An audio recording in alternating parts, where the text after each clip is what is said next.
दोस्तों NHPC limited की बात करें, यहाँ पे कुछ बड़ी अपडेट निकल के आ रही है जिनको हम एक एक करके डिस्कस करने वाले हैं। एनएचपीसी लिमिटेड ने क्वार्टर 4 की तैयारी कर ली है और इसकी जानकारी एक्सचेंज को दे दी गई है। तो यहाँ पे अब ट्रेडिंग विंडो क्लोज होने की भी खबर आ चुकी है, यानी इनसाइड ट्रेडिंग के लिए ट्रेडिंग विंडो क्लोज होती हुई दिखाई देगी। दूसरी तरफ यहाँ पे एनएचपीसी लिमिटेड में एक कंपनी के मर्जर की अपडेट भी है हमारे सामने, जिसको इस वीडियो के माध्यम से हम डिस्कस करने वाले। साथ में कंपनी फंड रेजिंग भी करने जा रही है। तो यहाँ पे इन सारी अपडेट को एक एक करके डिस्कस करेंगे। साथ में जो सबसे बड़ी बात है कि सरकार ने एनएचपीसी लिमिटेड में ओएफएस लाया था, उसके बाद में इसकी प्राइस नहीं बढ़ी। क्या आने वाले समय इसकी प्राइस बढ़ सकती है या फिर यहाँ से गिरावट की संभावना बन रही है? इन सारी बातों को इस वीडियो के माध्यम से जानेंगे और समझने की कोशिश करेंगे। क्या इस लेवल पे हमें इस सरकारी कंपनी में दाव लगाना चाहिए, क्योंकि कंपनी ग्रीन एनर्जी सेक्टर में काम करती है, जिसके लिए सरकार ने इस समय बहुत सारे सपने सजाए हुए हैं। तो क्या ये आने वाले समय एक बड़ा मल्टीबैगर बन सकता है? लेकिन फ्रेंड, उससे पहले अगर आप पहली बार हमारे चैनल पे आए तो चैनल को सब्सक्राइब कर दीजिए, एक बेल आइकॉन दबा दीजिए ताकि जब भी नया वीडियो बने पहला नोटिफिकेशन आपको मिले। वीडियो पसंद आए तो लाइक से जरूर कीजिए। चलो फ्रेंड्स, वीडियो स्टार्ट करते हैं। मैं हूँ आपका दोस्त एसपी दवे और हमारे अपने चैनल ऑनलाइन कमाई में आपका बहुत बहुत स्वागत है।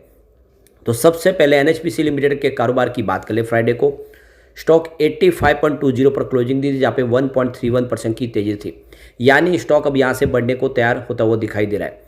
वैसे पिछले एक साल में स्टॉक ने 115% का बम्पर रिटर्न दिया लोगों को।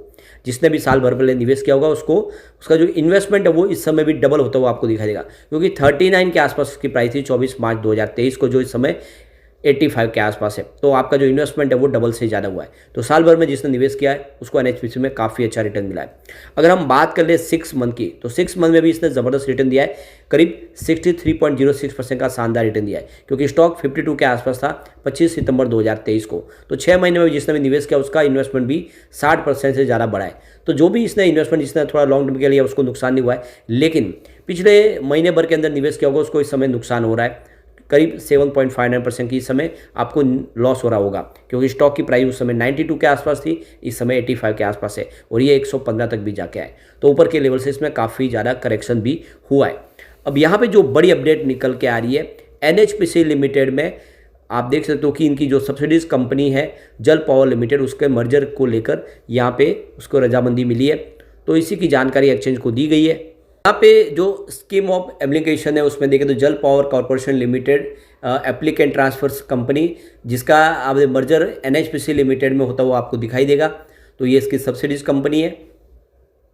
तो यहाँ पे गौर करने वाली बात है कि 31 मार्च 2021 को ही एनसीएलटी की तरफ से इस मर्जर को अप्रूवल मिल चुका था और अब यहाँ पे ये प्रोसेस आगे बढ़ता हुआ दिखाई दे रहा है। तो यहाँ पे इसके बाद एक जो बड़ी अपडेट और निकल के आ रही है, एनएचपीसी लिमिटेड ने अपने क्वार्टर 4 की तैयारी कर ली है और इसकी जानकारी एक्सचेंज को दी गई है कि उन्होंने ट्रेडिंग विंडो क्लोज करने की तैयारी कर ली है। तो 1/4/2024 से ट्रेडिंग विंडो क्लोज हो जाएगी, क्योंकि कंपनी ने क्वार्टर 4 रिजल्ट बना लिया है और जो कंपनी से संबंधित लोग हैं उनको रिजल्ट के बारे में पूरा पता है। तो इस वजह से कि उस रिजल्ट के पता होने की वजह से उसका कोई मिसयूज न कर ले, किसी तरह से आप देख कोई गलत ट्रेडिंग ना करे, उसका गैर फायदा ना उठाए, इसीलिए सेबी ने लॉ बनाए कि एक बार रिजल्ट तैयार हो जाता है उसके बाद में जो कंपनी से संबंधित लोग हैं उन सब के लिए ट्रेडिंग विंडो को क्लोज कर दिया जाता है, उनके लिए ट्रेडिंग बंद कर दी जाती है। तो अब चाहे कंपनी से संबंधित जो भी लोग हैं, चाहे उनके एम्प्लॉयज हो, बोर्ड ऑफ डायरेक्टर के सदस्य हो या प्रमोटर ग्रुप से हो, तो यहाँ पर तो सरकार प्रमोटर है, तो कोई भी अब इनसाइडर ट्रेडिंग नहीं कर पाएंगे, उनके लिए ट्रेडिंग विंडो क्लोज हो चुकी है। और ये ट्रेडिंग विंडो तभी खुलेगी जब कंपनी अपना रिजल्ट डिक्लेयर कर देगी। उसके बाद में 48 घंटे के बाद में नॉर्मल ट्रेडिंग शुरू होगी, तभी वो ट्रेडिंग कर पाएंगे। तब तक के लिए सेबी के रूल्स के तहत ट्रेडिंग विंडो को क्लोज कर दिया गया है और इसकी जानकारी ऑलरेडी एक्सचेंज पे आ चुकी है। अब रिजल्ट की संभावना देखें तो रिजल्ट कैसा रह सकता है। तो पिछला रिजल्ट कमज़ोर था। अब आप देखें सेल्स के आंकड़े देख लें तो मार्च 2023 में 2029 करोड़ के आसपास था, जो जून में बढ़ के 2757 करोड़ तक पहुंच गया और सितंबर में 2931 करोड़ तक पहुंच गया। सेल्स लगातार बढ़ रहा था, लेकिन पिछले बार क्वार्टर 3 में सेल्स गिर गया, 2056 के पास आया। इसके पीछे वजह थी कि इनके जो तीस्ता रिवर के ऊपर जो बांध के ऊपर जो पावर प्लांट थे वो बाढ़ की वजह से ख़राब हो गए थे, वहाँ पे डैमेज हो गए थे और उस वजह से वहाँ पे प्रोडक्शन बिजली का नहीं हो पाया। तो इसी वजह से देखें तो ये आपको सेल्स कम होता हुआ दिखाई देगा, लेकिन इस बार सेल्स बढ़ने की उम्मीद है, क्योंकि उन्होंने बांध को फिर से वहाँ पे रिपेयरिंग कर दिया था और इनके पावर प्लांट में बिजली बननी शुरू हो चुकी थी। और साथ में भले ही यहाँ पे इनका रिवेन्यू कम हुआ हो लेकिन खर्च बढ़ा था। आप देख ही सकते हो कि जो खर्च सितंबर में 1174 करोड़ के आसपास था वो दिसंबर में बढ़ के 1335 करोड़ की तरफ पहुंच गया। तो एक तरफ तो बिजनेस कम हुआ और सामने खर्च भी बढ़ गया, इस वजह से थोड़ा सा मामला गड़बड़ हुआ था क्वार्टर 3 में। अब ऑपरेटिंग प्रॉफिट की बात करूँ मार्च 2023 में 881 करोड़ के आसपास था, जो जून 2023 में बढ़ के 1505 करोड़ तक पहुंच गया और सितंबर में ये 1757 करोड़ तक पहुंच गया। यानी कंपनी का ऑपरेटिंग प्रॉफिट लगातार बढ़ रहा है। सिर्फ दिसंबर में ही 721 करोड़ का जो ऑपरेटिंग प्रॉफिट है, जो गिरा ऑपरेटिंग प्रॉफिट, उसके पीछे वजह है कि इलेक्ट्रिसिटी जनरेशन नहीं हो पाया, लेकिन ओवरऑल इसका प्रदर्शन बहुत ही अच्छा लग रहा है। और ऐसे में अगर आप लॉन्ग टर्म इन्वेस्टर हैं तो बहुत ही अच्छा मौका है कि आप खरीदारी एनएचपीसी में कर सकते हैं और इस बार रिजल्ट बेहतर रहने की पूरी उम्मीद है।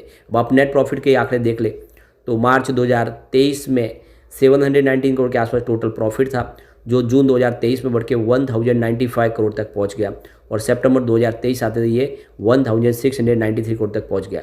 लगातार हर क्वार्टर में प्रॉफिट बढ़ रहा है।